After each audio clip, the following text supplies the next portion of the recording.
Okay, so since I was 12 years old, I would say, I just couldn't believe in Islam. I think it just reached a point for me where it just did not make sense, and that's all there is to it. But for me, I never considered actually leaving, because I didn't know you could actually leave.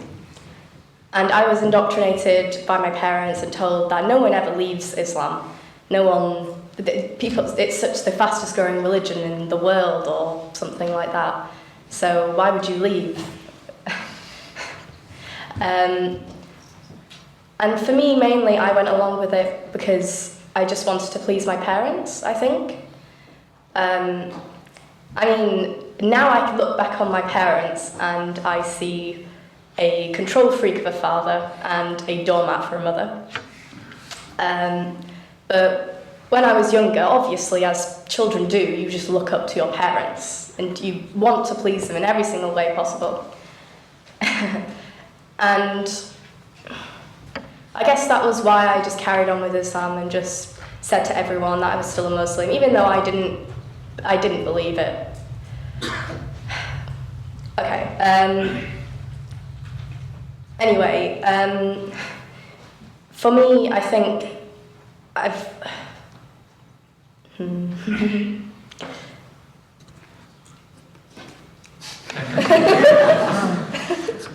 No. I was thinking how to go on. I thought you were getting emotional. No, I wasn't getting emotional.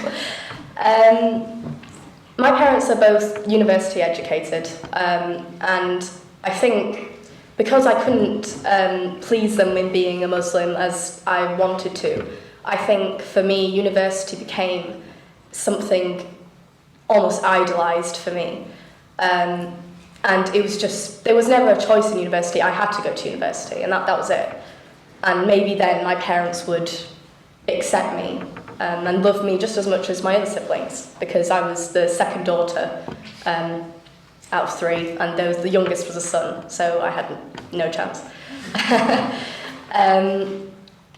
Yeah, anyway, and there was also the idea of freedom from Islam. I wouldn't have to be asked, have I prayed, have I learnt this, have I learnt that, or whatever. And there was that as well. But anyway, when I was 16, I went to a sixth form college. And I think it was just a tiny taste of freedom, I think, and it just sent me, not over the edge, I didn't go crazy and start drinking and stuff like that.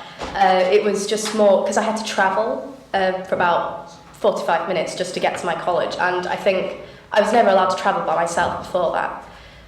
And so I think I got carried away with myself and got a bit overconfident, and I met a guy I liked, and we started dating in December 2012. And unfortunately, my parents found out in February 2013. Didn't go down well. If you've watched the video, you probably know the story of how my mum wrestled my phone away from me. I think it might be worth going through that really quickly. Oh, really quickly? Okay. So basically my dad he wanted my phone to look at the contract on my phone, and I had to give him my password.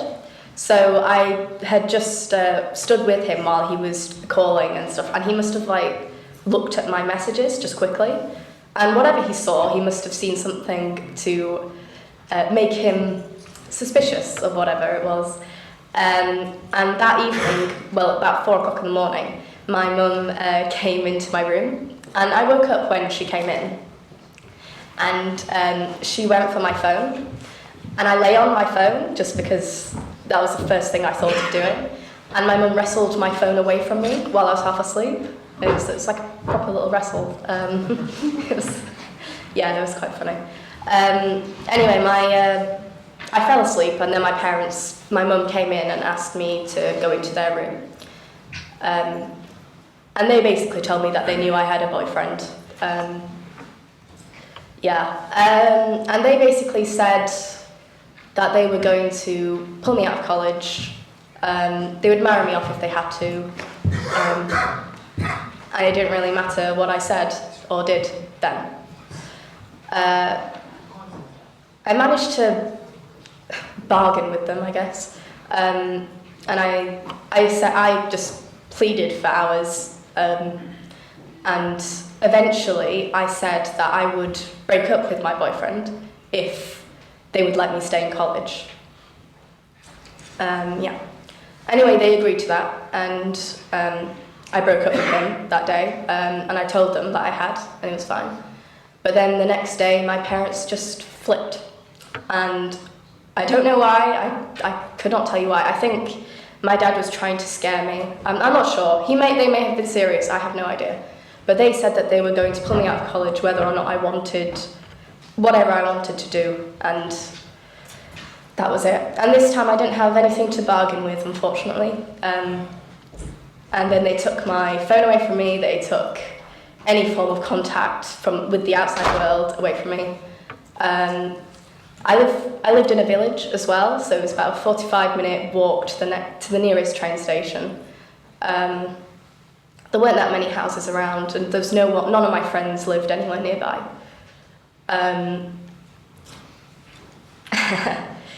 Yeah, so it's probably the low point, because I gave up then. I basically decided to commit suicide, quite simply. That was the end of that. And I probably would have. Yeah. I guess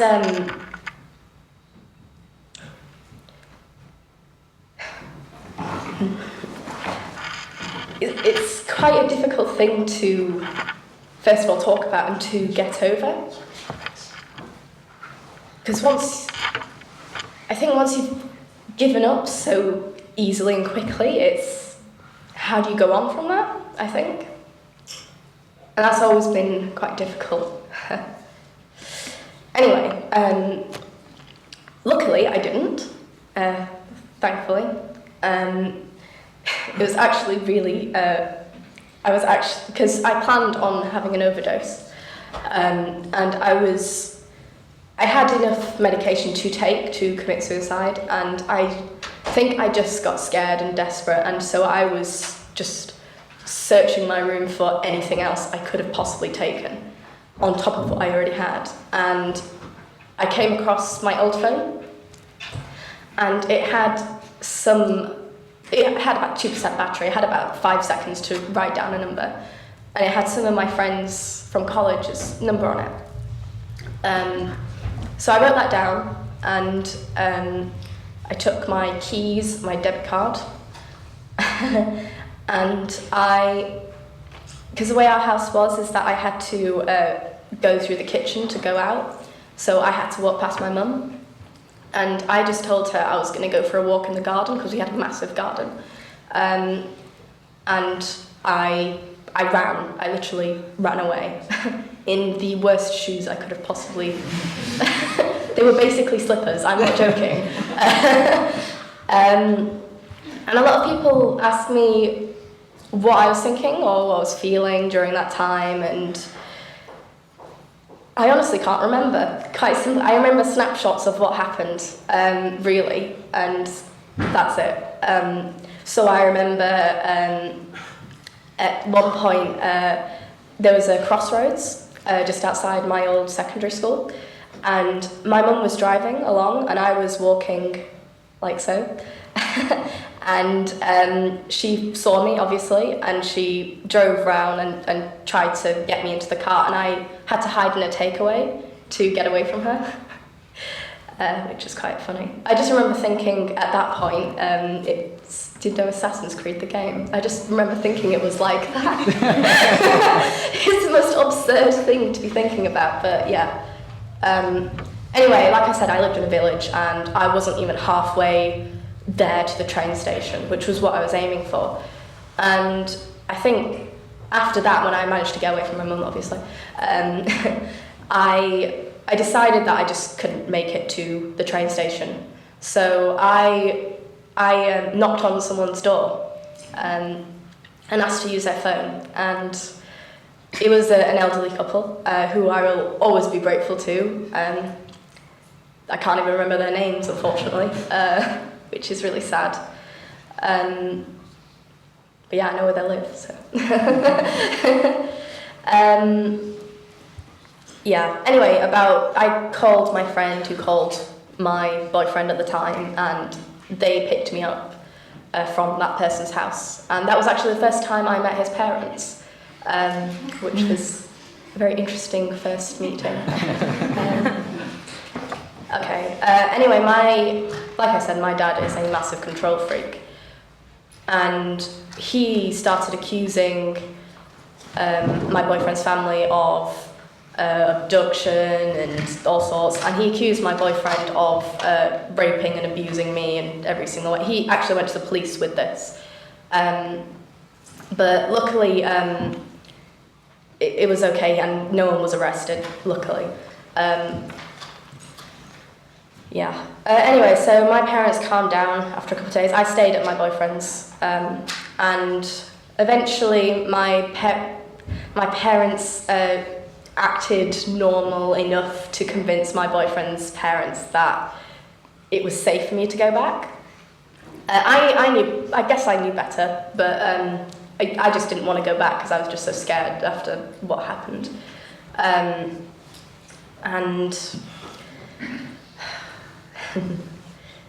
yeah, anyway, I was sort of pressured into going back a little bit, but I went back anyway. And then my dad particularly got really, really emotionally abusive and very, very religious, which, like I say, I've not believed since I was 12, and it was difficult. So I'd come home from college and I'd have to sit with him for 3 hours, and he'd talk at me about how awful a daughter I was and how much I'd hurt them and how I needed to be a better Muslim, and then they'd make me, yeah, it was hard, it was difficult. And yeah, anyway, so it got to a point where this continued for a while, and it just got to a point where I just couldn't do it anymore. And so I had to leave again. And this time I stayed at my boyfriend's family house for 3 weeks, I think, actually. Yeah. It was, I mean, I was still talking to my parents, but I think they felt like they had won in a way, because they sort of had my boyfriend's family sort of wrapped around their finger kind of thing, and they were trying to seem like they were normal, they weren't going to do anything to hurt me, and I felt like no one would believe me or whatever. Anyway, so again it got to a point where there was a little bit of pressure to go back because my parents were fine, and they promised that they would accept me and my relationship and they wouldn't ever criticize me ever again. And so I went back again, and then after about, I basically told them then that I didn't want to be a Muslim anymore, and that was difficult because my mum cried for quite a while, and my dad obviously shouted, and it was, yeah, they could have taken it worse, but they took it okay. Anyway, they said that I could stay with them if I promised to pretend to my siblings that I was still a Muslim, and that I don't bring anything non-halal back to the house, which I agreed to, even though I have a sibling that's older than me, so I thought it was a bit weird to keep it from her. So I think that was possibly the best week or two of my life, because I was out to my parents, I was free to do what I wanted, I was happy, and that was great. And then my parents found out that I ate some non-halal chicken at my boyfriend's house. And I have no idea why, but they decided that that was it. That was the last straw. Even though I hadn't broken the conditions. But yeah, so they kicked me out then. They basically gave me about 2 minutes to pack. They took away anything I had. And this was 4 weeks before my AS exams. So this was in April 2013. And they just refused to give me my work for a week. And I think they just wanted me to fail everything because they knew that university was a big thing for me. And even now it's great. But I think they sort of took the idea that if we can't have her, no one can, and we'll just destroy her completely. Which is still how I feel they look today, they see me today. And so I don't have any contact with my family. I have an older sister and a little brother. The last time I saw my older sister, she was chasing me out to the house saying that I should have been aborted. And my little brother just simply won't talk to me, even though I've tried contacting him many times. And that's really it. That's all I can really say. That's my story.